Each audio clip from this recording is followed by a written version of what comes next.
Hindi na raw makatwiran ang sunod-sunod na pagtaas ng presyo sa mga produktong petrolyo pagpasok pa lang ng bagong taon ayon sa ilang transport groups.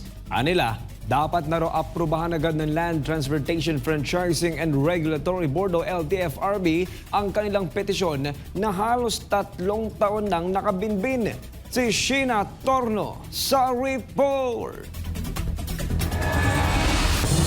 Hindi na raw kaya ng mga tsoper ang walang humpay na pagtaas ng presyo sa mga produktong petrolyo, sabi ng grupong Altodap. Nasa ikatlong sunod-sunod na linggo na kasing nagpatupad ng oil price hike ang mga kumpanya ng langis ngayong buwan ng Enero. Simula alas 6 ng umaga ng Martes, Enero 21, ay halos 3 piso ang dagdag presyo sa diesel at kerosene, habang halos 2 piso sa gasolina.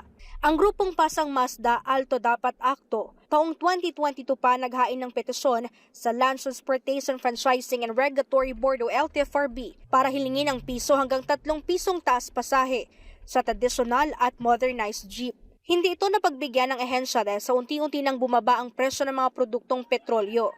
Pero ngayong 2025, hindi na raw katanggap-tanggap ang pagtaas sa presyo ng langis. Ang rollback daw kasi ng mga industry player ay kakarampot lang kumpara sa pinapatupad nilang oil price hike. Ang isang masakit para sa amin ito, nahirapan na yung mga ating tsuper ngayon, halos wala nang kinikita. 16 to 18 hours sila namamasada, tapos iuwi mo magkano lang. Dagdag pa ng Altodap, pag-uusapan pa raw nila kung maghahain ba ng bagong petisyon para sa taas pasahe sa jeep. Posible daw kasing hindi sasapat kung gagawing 15 pesos lang ang minimum na pamasahe sa traditional na jeep at 17 pesos naman sa modernized. Daan-daang piso na kasi kada araw ang nawawala sa kita ng mga tsoper na may lalaan pa sana na pambili ng pagkain sa pamilya. Napakalaki, pinakamababa siguro nawawala sa kanila, mga 300. Hiling lang ng grupong Pasang Mazda sa mga mananakay na intindihin sila sa kanilang hirit na taas presyo.